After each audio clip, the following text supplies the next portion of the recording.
Welcome everybody to our session on creating great apps without a CS degree on Power Apps. My name is Brian Dang. I'm from the Power Platform team.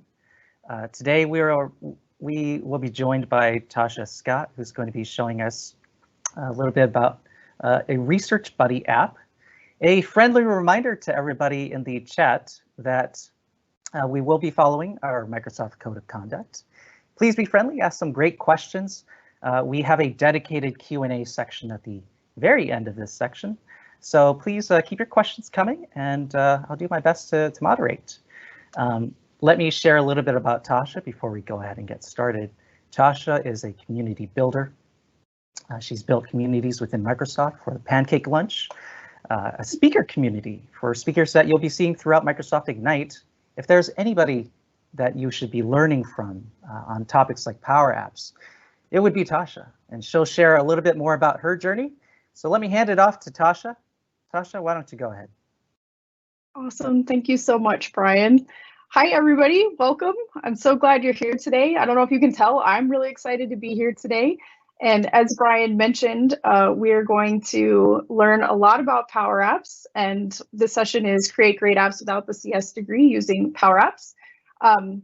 Again, my name is Tasha Scott. You can find me at Tasha's Ev on Twitter. And I am a business program manager here at Microsoft. I build Power Apps every single day as part of my day job. They're really complex and incredible enterprise-grade applications, and I absolutely love it. I love Power Apps, and hopefully by the time we're done here today, you will be really excited to go build your own Power Apps. As Brian mentioned, we have a lot to cover in a pretty short period of time. So make sure you pass your questions along in the chat window, and during the last 10 minutes, we'll have some Q&A time. So today we're going to talk about what is Power Apps and some of the benefits of the platform and how you can use the design surface. We're going to do a short demo of that design surface using the Research Buddy app that Brian mentioned. And then hopefully you'll be really jazzed and you'll want to get started. And I will share some resources at the end about how you can do just that. So what is Microsoft Power Apps? Power Apps is part of the Power Platform. It includes Power Automate, Power BI, and a whole family of tools now. And Power Apps is the part where you can build applications for web and for mobile right out of the gate, even if you don't have any prior coding experience, which is really, really awesome. That you're able to do that using a drag and drop interface where you can take a bunch of pre-built controls, and we'll look at controls when we go through the demo later. You can drag them right onto the design surface, and you can add a ton of functionality very easily and very quickly. And if you need to get a little more complex, or maybe you want to get a little more creative with what you're doing with those controls, there's an Excel-like formula bar that uses the Power Apps expression language, where you can do that creative stuff and get a little more in the weeds and a little more nerdy.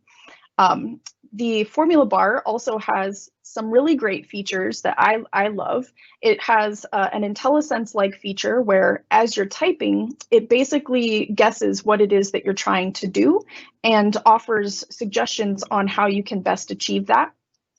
Also, as you're entering the formula, it renders that in real time, so you can see the data that you're working with coming back as you type the formula, and you can see whether it appears the way you want it to appear or whether you're getting the data back that you expect. And that's just incredibly powerful, and it really helps you as someone who's just getting started to sort of learn as you go on how you should enter things into that formula bar. Now, if you do have a coding background, Power Apps is still your friend. It's incredibly extensible. You can build custom controls using the Power Apps component framework. And if you have your own APIs already, or if you have an API that you would like to connect a Power App to, you can do that using custom connectors. So Power Apps really is a platform for everyone.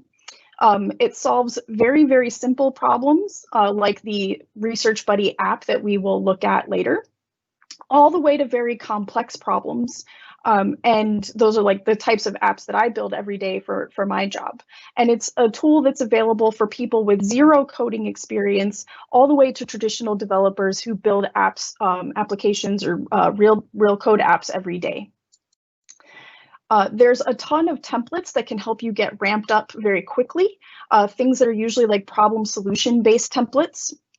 And there are an immense number of connectors to data. I think there's over 350 connections available today. And it's not just the ability to connect to data, it's also the ability to secure that data, and it's the ability of what type of actions you can take with that data.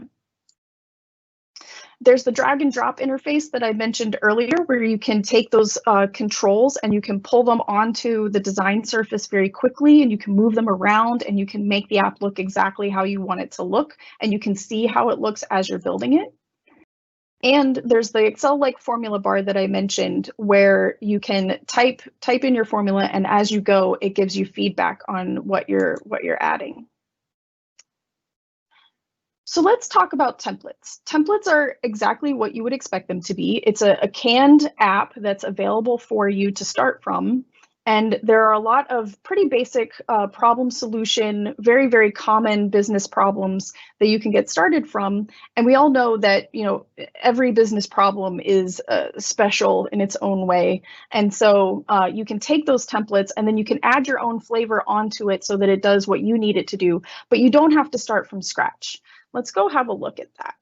I'm going to go out here to the Maker portal. And so when you go to make.powerapps.com and you go to this Create tab here on the left, you scroll down a little bit, you can see it says Start from Template right here, right? And some of the ones that are available are things like this Help Desk template or this Service Desk. Those are two pretty common problems that we need to solve. We have an Expenses template here. There's an Interview tool. So things to help you get started with solving common business problems, or even if it's something that's similar to a problem you have, you can start from that template. I'm a big fan of this particular template right here, the Power Apps training template. I know this thumbnail is a little bit small. Maybe you can see though, there's on the left a bunch of screens, and we'll talk about screens here in a moment. Each one of these screens is a tutorial that teaches you how to use Power Apps, which is really meta. It's a Power App to teach you how to build Power Apps. And it teaches you things like how to connect to data, how to work with data, how to work with controls. Even if you're an experienced Power Apps maker, this is a really great template to check out. And I'm sure you'll find something there that you don't already know. And if you're just getting started, it's one of the best ways to get started and learn Power Apps. So we're just going to go back to the slides. Next, we're going to talk about control or connectors. So connectors, which I talked about earlier, are how you connect to data. Wherever your data lives today, there's probably a connector for it. As you can see from the screen capture here, there's a lot of really common and familiar data sources available via connectors. And when you use those connectors, they control the types of activities that you can take on that data, and how that is still like honoring the security of the data where it lives today. So I'm going to just navigate out to our docs site so that you can have a look. Now here, we're on docs.microsoft.com, which is our documentation site. It's where we keep documentation for most of our products, and that includes the Power Platform. And there's a ton of great documentation here. So if you are the kind of person who likes to get really in the weeds and really nerdy about stuff, this is a great place to go. The page that we're looking at here on the doc site is the connector reference page. And if I click Power Apps here, we're just going to filter down to the list of connectors that works with Power Apps. And you can see there's so many connectors. And I know these are from the screenshot we were showing earlier, but they're things that you are familiar with and things that you use. We have Excel, we have the files on your computer. There's GitHub here, which there were a lot of great Power Platform and GitHub announcements today.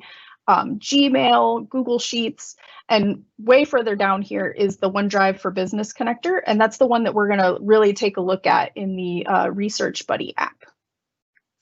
And why don't we go ahead and do that? I'm just going to go ahead and switch over to the app here, and we'll begin the demo portion of the presentation.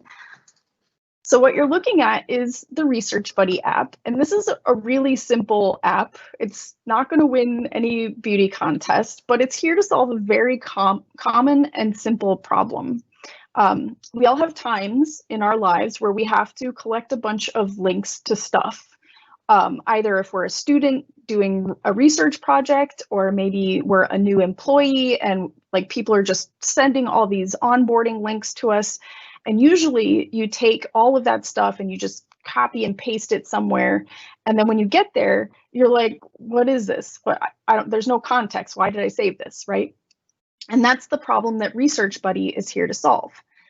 You can see from the shape here that Research Buddy is a mobile app. And I didn't have to do anything special to make this a mobile app other than tell Power Apps, I want to make this a mobile app. And I was able to build this app very, very quickly, and I could use this on my phone today, and if I shared it with people on my team, they could use it on their phone today. So let's give it a shot. Let's just type in bing.com. We're going to send that off, and here we can supply some basic metadata and some tags. We can say this is for Ignite, and we can say this is for the search category. And I'll just go ahead and save that. Oh, and see, I get this little pop-up message telling me I've already saved Bing. So let's save Staples.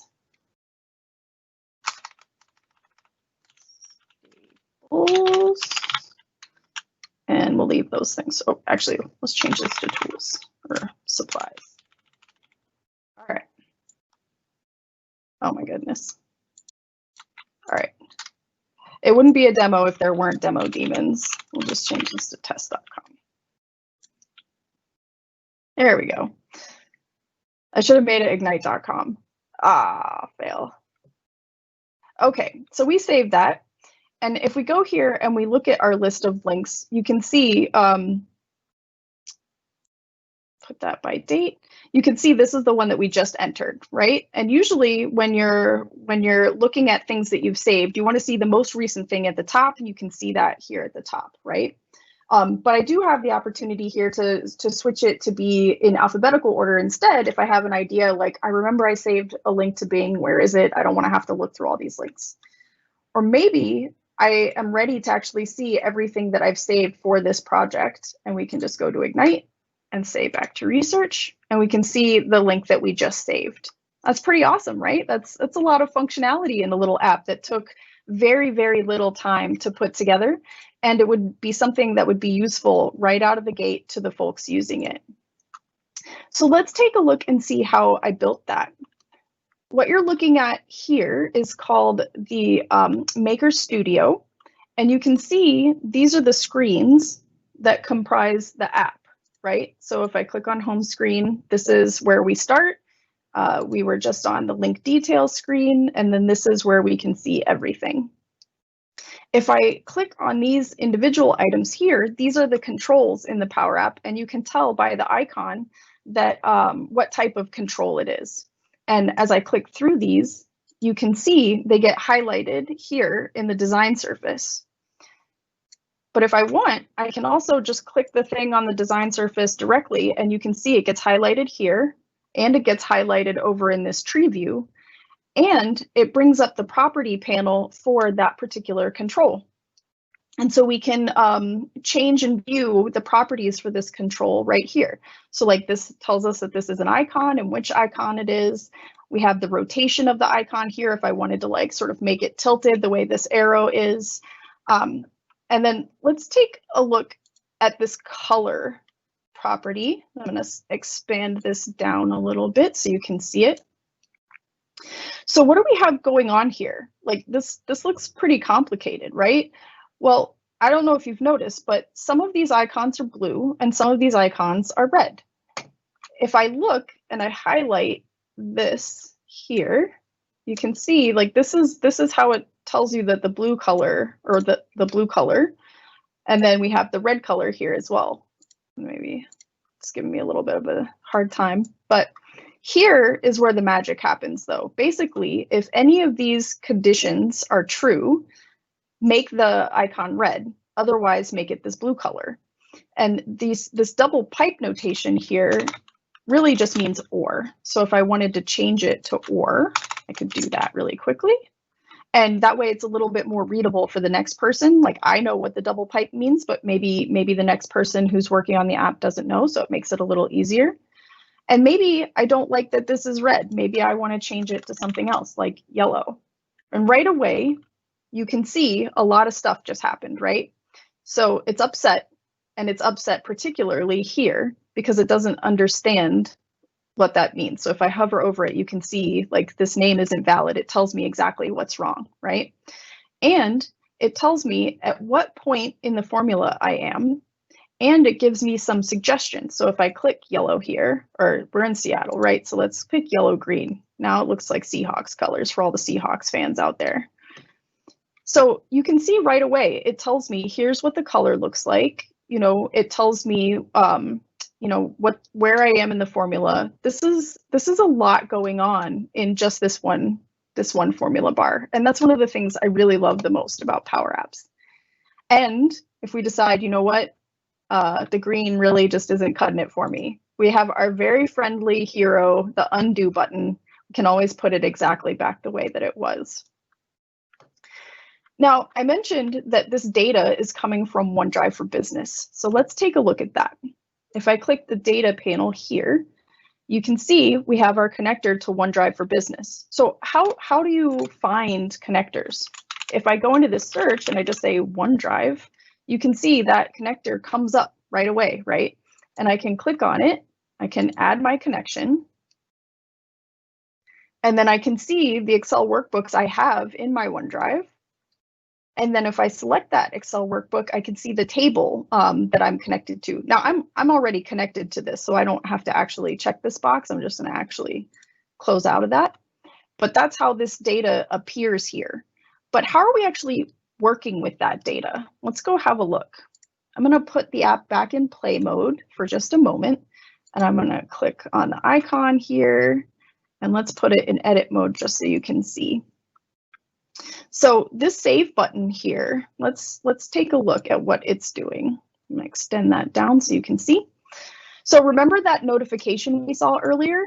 This is how that's happening. I put a little bit of logic in that save button that goes and checks the Excel spreadsheet to say, hey, you know, does this link already exist? And if so, it pops up a little notification for you that says, hey, we already saved this for you. You don't need to save it again. Because I don't know about you all, but I always forget what I've already put in a list.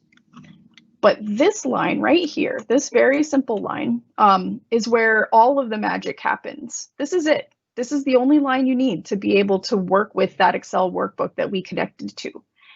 And I didn't have to map anything. I didn't have to write anything to make that data send happen. It's just this one part. How does that actually work? So I'm going to highlight the form itself so you can see we are looking at the form now. And you can see the form says that its data source is that table in our Excel spreadsheet.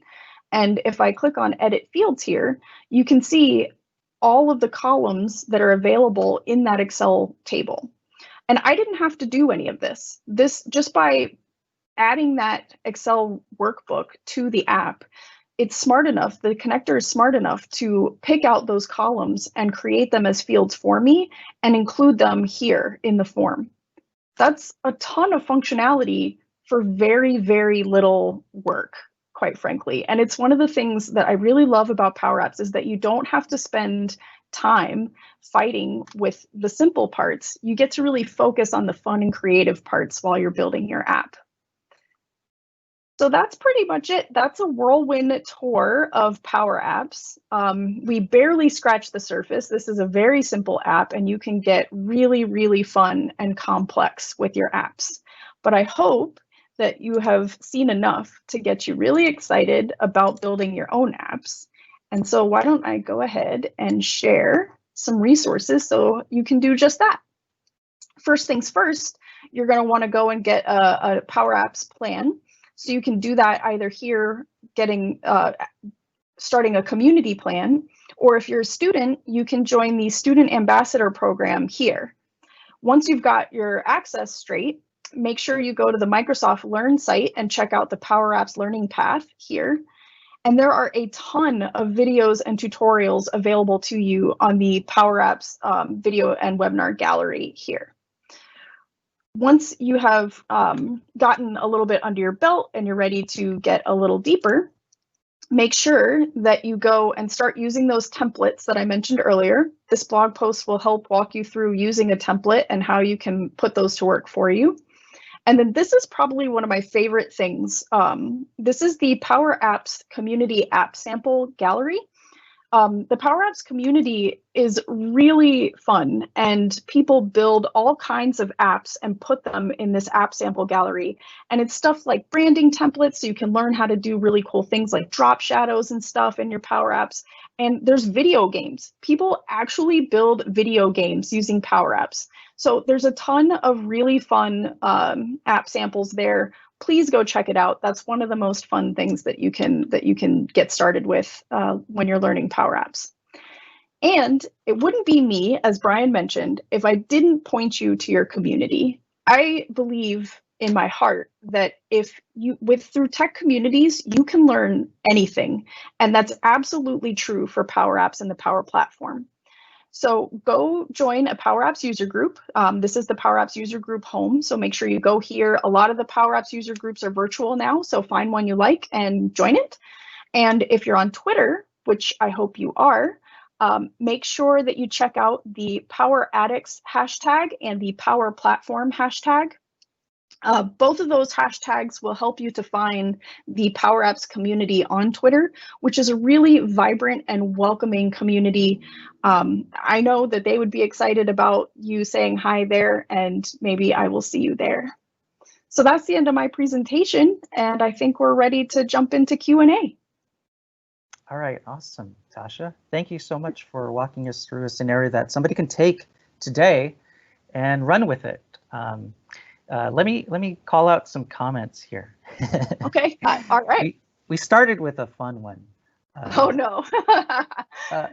Would we call these degreeless apps, a la serverless apps? I like these comments. And here's a really good question. And I kind of want to get to sharing a little bit more about yourself. So what is the best way to get noticed when applying to jobs if I don't have a CS degree, but I'm fluent with Power Apps? Okay, that's an excellent question. So first and foremost, that Power Apps community app sample gallery would be a really great place to sort of show off your skills in the same way that someone who's a traditional developer might use like their GitHub profile. So go there, see some of the app samples that are there. Don't be shy to build one yourself and upload it there. There's instructions on how to do that. And then put a link to it on your resume. Say, look, this is an app sample that I built, and that'll show skills right out of the gate. I think too, like just talking about the types of problems that you have solved using the Power Platform really resonates with a lot of people. Frankly, sometimes we spend too much time when we're solving problems focusing on the technology used to solve the problem. I would definitely recommend focusing on the problem and then how you were able to solve that problem, leveraging the Power Platform and emphasizing how you were able to rapidly get like a product out the gate. And then one of the things that I love the most about Power Apps is they're able to iterate that solution over time. So focusing on how you can be work in partnership with your partners, your business partners, or maybe other students while you're building Power Apps is really speaks to the strength of the platform and your knowledge of how to use it in the most effective way. Hopefully that helps. Go ahead. Very, very detailed. And I want to dig in a little bit more into that. You mentioned solving a problem. Yes. And you mentioned iterating through a problem. Can you share a problem that you have solved yourself? On the platform? Yeah, absolutely. So I have an app that is under my wing on my team that is used to handle contacts for our field sellers. It's called the My Contact Assistant. And we used Power Apps because we had an idea of the problem that we needed to solve. There's just an incomprehensible number of contacts that we have here at Microsoft, and we needed to sort of get our arms around that problem, right? And so we quickly built a very sort of ground level proof of concept to just start exposing what some of those problems were. And then as we discovered through the app, and sometimes people need to be able to get their hands on something and see the problem before they can really start to articulate ways to solve it. We started to get a ton of feedback right out of the gate. And so week over week, we were able to add functionality very quickly. And as we got additional feedback, as we were putting out more features, we were able to incorporate that very quickly. And the end result of that has been that we have sort of an Uber program that houses the data for this app. And the functionality that we built from our learnings from sort of like exploring this problem through the app is going to be integrated directly into the parent product where the data lives, which is how success has happened, right? Like when you take something that started as a citizen developer built app and then you integrated it into the mother product, that's when you know that you've really solved some critical business problems. And Tasha's going to be a little modest on this, but this app is like responsible for like $80 billion of sales or something like that. If I recall. Yeah, it's critical. Our team builds some really incredible Power Apps, things that you would never believe were Power Apps. But and yeah, I would to make it a point about the session title, like did you ever think that you would be building something like this? No. I will raise my hand. I do not have a CS degree, and I'm here at Microsoft building enterprise grade applications and pushing them out to production, on a weekly basis. And if you would have told me that this is where I would be 10 years ago, I would have told you that that's not possible. And that's why I really hope that people will go and try Power Apps, because becoming a citizen developer is an incredibly valid and valuable path towards a tech career. Before I ask the next question, what's that behind you? don't point them out, but Tasha has some special Microsoft Learn swag behind her. I do. And Tasha, you want to share more about what people should do with it? Yes. So some of you might be aware that there's a virtual Easter egg hunt being run by Microsoft Learn. And so if you find pieces of Microsoft Learn related swag hanging out in sessions that you're attending, make sure, and you're on Twitter, make sure that you tweet with the hashtag find Microsoft Learn and a description of where you saw the product, or maybe even like a screen capture if you can grab it really quick. And yeah, it's fun Easter egg times here at Ignite this year. Some comments on that.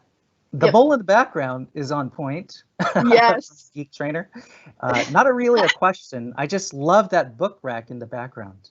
Yeah, it weighs, fun fact, it weighs 400 pounds without the books.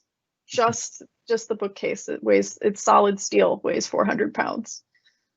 Let me hop to some technical questions here. A couple of you have asked about data sources. Where can you put data? Can you share all of the different kinds of data that you personally used inside the account planning app? Yeah, so the account planning tool is incredibly robust. It uses SQL. It uses the Common Data Service, which is the data source that kind of comes with Power Apps. It uses things called like collections, which there's actually one in the Research Buddy app too, but that's a very simple internal way to store data within that particular session that a Power App is running in. And we use something called the Office 365 Users Connector. So obviously, you know, it's an app that people inside of Microsoft use. And we get, through the Office 365 Users Connector, we get the ability to reach into those people's Office 365 profile and do stuff like show their picture, show their name, know about their management chain, know like certain stuff about them to tailor how the app looks based on their profile. Got it. Wonderful. All right, we're about at time right now. I want to thank Tasha. Tasha, is there anything else you want to leave people to do, take an action on before we close? Yeah. Go take a Power Apps learning path. Do it. Go build Power Apps. And I want to see you. If you are on Twitter and you build something, I want to see it. So tweet at me. It's at Tasha's Ev, TASHASEV. I have a red bowl on my head, so that's how you'll know it's me. Please, I would love to see what you build, and I'm really excited for you to get started. All right, looking forward to seeing that. Thank you, everybody. Thanks, everybody.